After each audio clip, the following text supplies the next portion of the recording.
ساری تعریفیں اللہ کے لیے ہیں، ہم اسی کی حمد بیان کرتے ہیں، اسی سے مدد چاہتے ہیں، اسی سے مغفرت طلب کرتے ہیں۔ ہم اس کی بارگاہ میں اپنے نفسوں کی برائیوں اور اپنے برے اعمال سے پناہ مانگتے ہیں۔ اللہ جسے ہدایت دے اسے کوئی گمراہ کرنے والا نہیں، اور جسے وہ گمراہ کرے اسے کوئی ہدایت دینے والا نہیں۔ میں گواہی دیتا ہوں کہ اللہ کے سوا کوئی معبود برحق نہیں، اس کا کوئی شریک نہیں، اور میں گواہی دیتا ہوں کہ محمد اللہ کے بندہ اور رسول ہیں۔ اللہ آپ پر اور آپ کے اہل خانہ اور صحابہ پر درود بھیجے اور بہت زیادہ سلامتی نازل فرمائے۔ اما بعد، سب سے اچھا کلام اللہ کی کتاب ہے، اور سب سے اچھا طریقہ محمد صلی اللہ علیہ وسلم کا طریقہ ہے۔ سب سے بری چیز بدعت ہے، اور ہر بدعت گمراہی ہے۔ اللہ کا فرمان ہے جس کا ترجمہ یہ ہے کہ اے مومنو، اللہ کا تقوی اختیار کرو اور ہر نفس یہ دیکھے کہ اس نے کل کے لیے آگے کیا پیش کیا ہے، اور اللہ سے ڈرو، بے شک اللہ خبردار ہے اس چیز سے جو تم کرتے ہو۔ آپ اللہ کا تقوی اختیار کریں، کامیاب ہوں گے۔ نیکیاں زیادہ سے زیادہ کریں کہ آپ ان قریب رخصت ہونے والے ہیں۔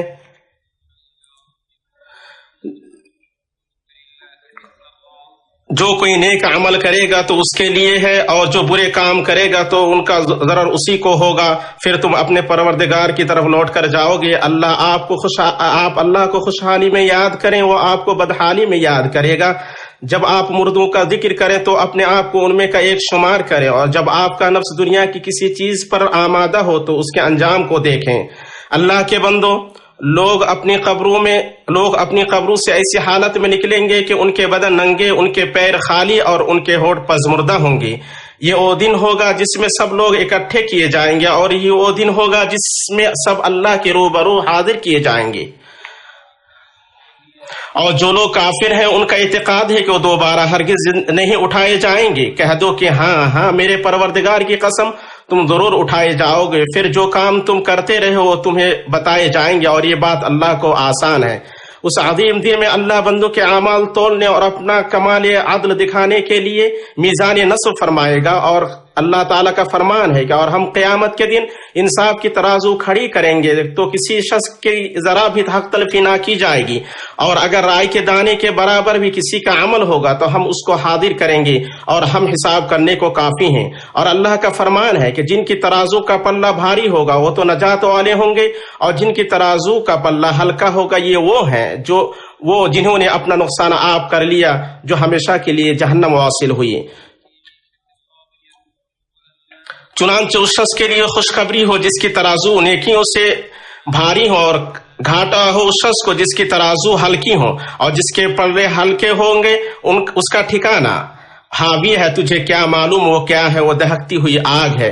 اس دن بندہ اپنے ایک نیکی کی تمنا کرے گا جو اس کے ایمان کو بلند کرے، یا ایک عمل کی تمنا کرے گا جو اس کی ترازو کو بھاری کرے۔ اور نبی صلی اللہ علیہ وسلم نے کچھ ایسے اعمال کی خبر دی ہے جن سے قیامت کے دن بندوں کی ترازویں بھاری ہوں گی، اس لیے عقل مند کے لیے مناسب ہے کہ انہیں کھوجے اور مضبوطی کے ساتھ پکڑے رہیں۔ اللہ آپ کی نگہبانی فرمائے۔ ان اعمال میں سے توحید قائم کرنا اور رب العالمین کے لیے شہادتین یعنی دونوں گواہی کو خالص کرنا ہے۔ ترمذی وغیرہ نے عبداللہ بن عمرو بن العاص رضی اللہ تعالی عنہما سے روایت کیا ہے کہ نبی صلی اللہ علیہ وسلم نے فرمایا، بے شک اللہ قیامت کے دن میری امت میں سے ایک آدمی کو مخلوقات کے سامنے الگ کر لے گا، اور اس کے گناہوں کے 99 رجسٹر پھیلا دے گا۔ ان میں سے ہر ایک رجسٹر تا حد نگاہ ہوگا۔ پھر اس سے اللہ تعالی فرمائے گا، کیا میرے محفوظ کرنے والے کاتبوں نے تم پر ظلم کیا ہے؟ بندہ کہے گا نہیں اے میرے پروردگار۔ اللہ فرمائے گا تمہارے پاس کوئی عذر؟ بندہ کہے گا نہیں اے میرے رب۔ اللہ فرمائے گا کیوں نہیں؟ ہمارے پاس تمہاری ایک نیکی ہے اور آج کوئی ظلم نہیں ہوگا۔ پھر ایک پرچی حاضر کی جائے گی جس میں اشہد ان لا الہ الا اللہ و اشہد ان محمد رسول اللہ لکھا ہوگا۔ بندہ کہے گا ان سارے رجسٹروں کی موجودگی میں یہ پرچی کیا کرے گی؟ پھر پرچی کو ایک پلڑے میں رکھا جائے گا، اور گناہوں کے سارے رجسٹروں کو ایک پلڑے میں، رجسٹروں کے پلڑے ہلکے پڑ جائیں گے اور پرچی بھاری پڑ جائے گی۔ اللہ تعالیٰ کے نام کی موجودگی میں کوئی چیز بھاری نہیں ہو سکتی۔ اللہ کے بندو، اس عظیم حدیث پر بعض علماء نے مستقل کتاب لکھی ہے۔ اللہ سبحانہ نے سچ فرمایا، اسے اللہ تعالیٰ قطعاً نہ بخشے گا کہ اس کے ساتھ شرک کیا جائے، ہاں شرک کے علاوہ گناہ جس کے چاہے معاف فرما دیتا ہے۔ اور امید و رجا کی آیت میں فرمایا، کہہ دو کہ اے میرے بندو جنہوں نے اپنی جانوں پر زیادتی کی ہے، تم اللہ کی رحمت سے نا امید نہ ہو جاؤ، بالیقین اللہ تعالیٰ سارے گناہوں کو بخش دیتا ہے، واقعی وہ بڑی بخشش بڑی رحمت والا ہے۔ آپ نے دیکھا کہ شہادت نے ان گناہوں کے ساتھ کیا کیا، اور قیامت کے دن بندے کے میزان میں کس طرح بھاری ہو گئی، اس لیے کہ بندے نے اسے اپنے دل سے اخلاص کے ساتھ کہا تھا اور ایسی چیز کا ارتکاب نہیں کیا جو اسے توڑ دے یا بگاڑ دے، جیسے غیر اللہ کو پکارنا یا غیر اللہ کی عبادت کرنا یا جادوگروں اور کاہنوں کی تصدیق کرنا یا اللہ کو چھوڑ کر دوسروں کو لائق اتباع بنا لینا۔ مسلمانوں، جن چیزوں سے پردے بھاری ہوں گے ان میں سے حسن خلق ہے۔ ابو درداء رضی اللہ تعالی عنہ سے روایت ہے کہ اللہ کے رسول صلی اللہ علیہ وسلم نے فرمایا، میزان میں رکھے جانے والی کوئی چیز ایسی نہیں جو حسن خلق سے بھاری ہو۔ اسے ابو داؤد وغیرہ نے روایت کیا ہے۔ حسن خلق نام ہے اچھی بات، اپنے بھائی کے لیے مسکرانے، نرم پہلو، ہمدردی، رواداری، صلہ رحمی، احسان نوازش کرنے اور ایذا سے باز رہنے کا۔ اللہ نے اچھی بات کو بڑی عبادتوں سے جوڑا ہے، چنانچہ اللہ تعالیٰ نے فرمایا، اور جب ہم نے بنی اسرائیل سے وعدہ لیا کہ تم اللہ تعالیٰ کے سوا دوسرے کی عبادت نہ کرنا اور ماں باپ کے ساتھ اچھا سلوک کرنا، اسی طرح قرابت داروں، یتیموں اور مسکینوں کے ساتھ اور لوگوں کو اچھی باتیں کہنا، نمازیں قائم رکھنا اور زکوٰۃ دیتے رہنا۔ اور اللہ تعالیٰ نے فرمایا، اور میرے بندوں سے کہہ دیجئے کہ وہ بہت ہی اچھی بات کہا کریں، کیونکہ شیطان آپس میں فساد ڈلواتا ہے۔ جب بات اچھی اور بہت اچھی ہوتی ہے تو تم بہت اچھی بات کہا کرو۔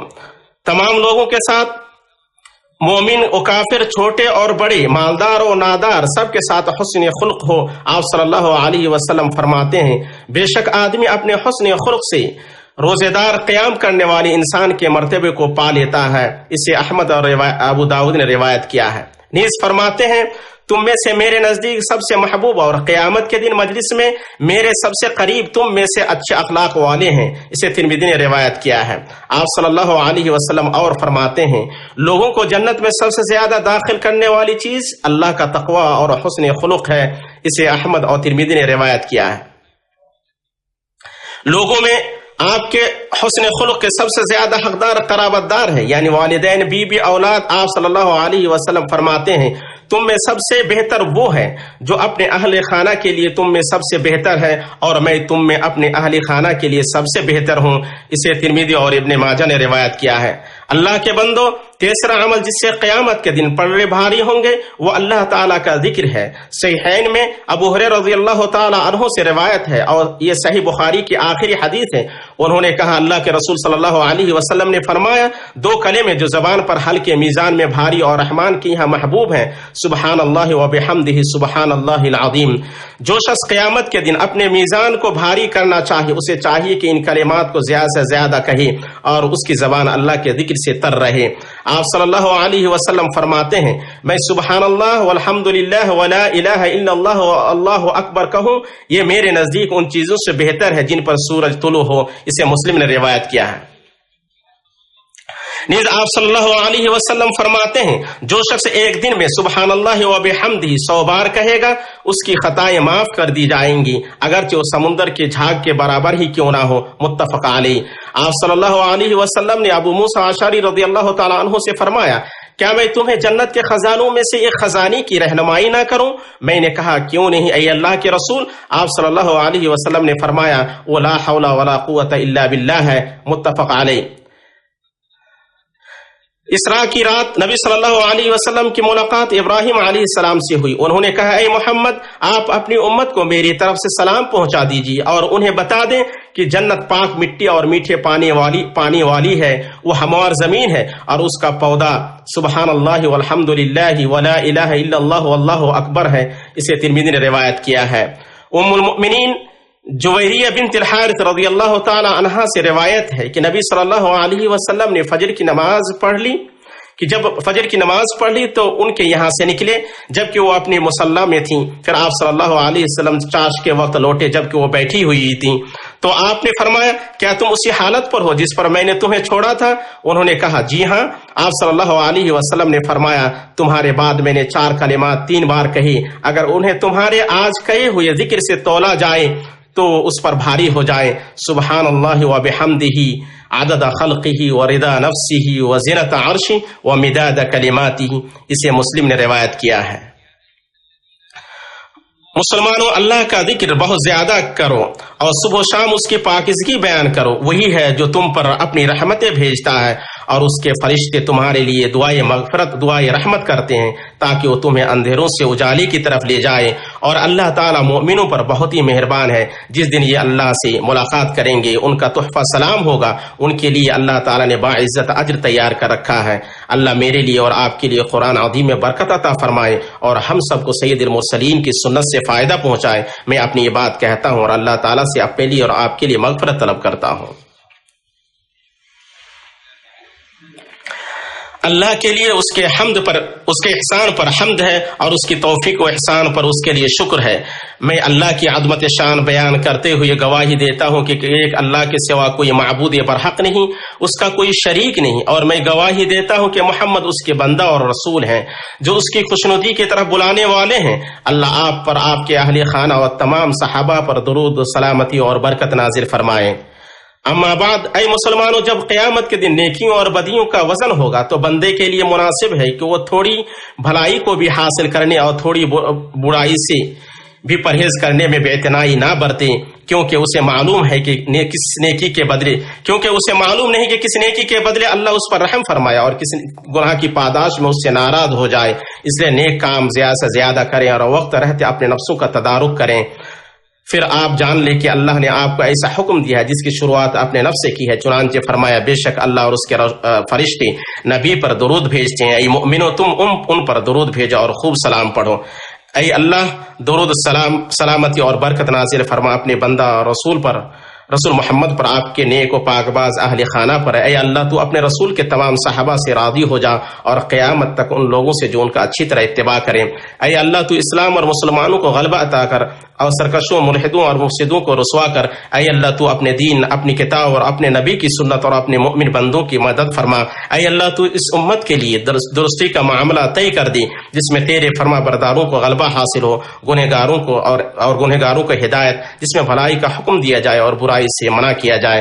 اے اللہ، تو ہمارا اسلام اور مسلمانوں اور ان کے ملکوں کا جو برا چاہے اس کو اس کے نفس میں الجھا دے اور اس کی چال اس پر لوٹا دے اور مصیبت میں اس کو گھیر لے. اے رب العالمین، اے اللہ، تو فلسطین، شام اور ہر جگہ تیری راہ میں جہاد کرنے والوں کی مدد فرما یا رب العالمین.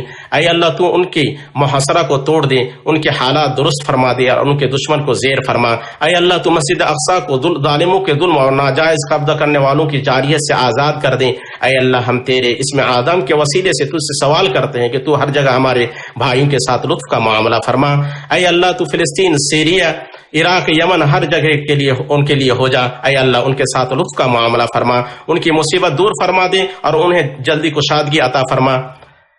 اے اللہ، ان کے حالات سدھار دے، انہیں ہدایت پر جمع فرما اور انہیں ان کے شر پسندوں سے بچا لے. اے اللہ، تو ان کے دشمن کو رسوا کر. اے اللہ، سرکش ظالموں اور ان کی مددگاروں کی گرفت فرما. اے اللہ، تو ہمارے حکمراں خادم الحرمین شریفین کو اس کام کی توفیق دے جو تجھے پسند ہو اور جس سے تو راضی ہو اور اپنی بھلائی اور تقوی پر لگا دے. اے اللہ، تو انہیں، ان کے دونوں نائب اور ان کے مددگاروں کو اس کام کی توفیق دے جس میں بندوں اور شہروں کی بھلائی ہو اور حرمین شریفین اور ان کے زائرین کی خدمت کے لیے جو کچھ خرچ کرتے ہیں انہیں ان کا بھلائیوں کے ساتھ بدلہ عطا فرما. اے اللہ، ہمارے سیکورٹی اہلکاروں اور معتمرین اور حرمین کے زائرین کی خدمت کے لیے مأمور افراد کو توفیق عطا فرما اور انہیں بھرپور اجر و ثواب عطا فرما. اے اللہ، تو ہمارے سرحدوں پر تعینات ہمارے سپاہیوں اور ہمارے ملک، ہمارے اہل خانہ اور ہمارے مقدس ملک کی سلامتی کے لیے مأمور مجاہدین کو توفیق عطا فرما. اے اللہ، تو ان کا معین و مددگار اور محافظ بن جا. اے اللہ، مسلمانوں کے حکمرانوں کو تو اپنی شریعت کو فیصل بنے اور اپنے نبی محمد صلی اللہ علیہ وسلم کی سنت کی پیروی کرنے کی توفیق دے اور انہیں اپنے مومن بندوں کے لیے رحمت بنا. اے اللہ، تو ہمارے ملک اور مسلمانوں کے ملکوں میں سلامتی اور خوشحالی عام کر دے اور برے لوگوں کے شر، فاجروں کی چال سے ہمیں بچا لے. اے اللہ ہمیں دنیا میں بھلائی اور آخرت میں بھلائی عطا فرما اور ہمیں آگ کے عذاب سے بچا لے۔ اے اللہ، اے ہمارے رب، تو ہمارے لیے ہمارے گناہوں کو بخش دے اور اپنے معاملے میں ہماری جو زیادتی ہے اسے بخش دے، ہمارے قدموں کو ثابت قدم رکھ اور کافر قوم پر ہماری مدد فرما۔ اے اللہ تو ہمارے گناہوں کو بخش دے، ہمارے عیبوں کی پردہ پوشی فرما، ہمارے معاملات کو آسان کر دے اور جو چیز تجھے خوش کرے اس میں تو ہماری مدد امیدوں تک پہنچا دے۔ اے اللہ تو ہمیں ہمارے والدوں، ان کے والدوں اور ذریتوں کو اور ہماری بیویوں اور ذریتوں کو بخش دے، بے شک تو دعا کو خوب سننے والا ہے۔ اے اللہ ہم تجھ سے